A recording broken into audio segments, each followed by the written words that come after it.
The Grifters at the Lincoln Project. Jennifer Rubin of the Washington Post, who writes, at least the Lincoln Project founders can say to their children and grandchildren that they gave their all to defend the deeply held principles. I want to bring in John Weaver.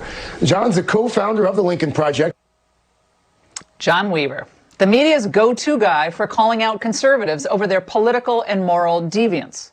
Several young men reached out to me to warn me that he approached them after following them, saying to them that he could offer them career advice, jobs, internships, or just a leverage in politics if they wanted to work in it. And then suddenly switched the conversation to a sexual manner, asking what their sexual preferences were, what their body types were, how their body was, in a kind of a disgusting manner.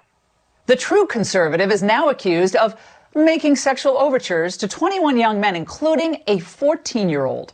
Asking questions about his body while he was still in high school, and then more pointed ones after he turned 18.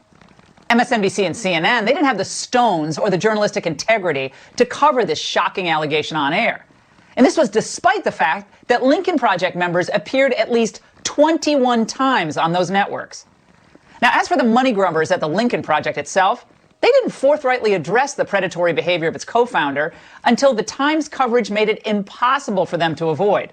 The only reason the Lincoln Project was able to raise $87 million in the first place was because of the glowing coverage and the endless platforms it received in the press. Anyone with a brain understood that the Lincoln Project operated as merely another arm of the Democrat Party. See, the perversion, though, didn't end with John Weaver.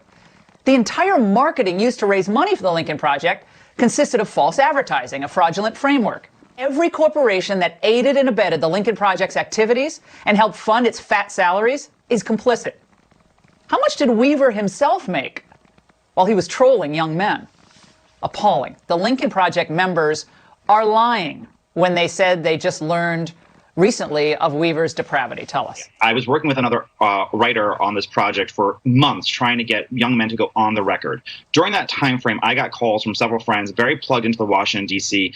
Circuit that several members of the Lincoln Project had heard I was asking questions about John Weaver, were very involved in trying to see where I was on the investigation. Molly Jung Fast, who was an advisor to the Lincoln Project, called several people asking questions about my project. One young man publicly expressed that he spoke to at least 3 members of the Lincoln Project, including Mike Madrid, one of the co-founding members, saying that he was being sexually targeted by John Weaver. This was the biggest open secret in Washington, D.C.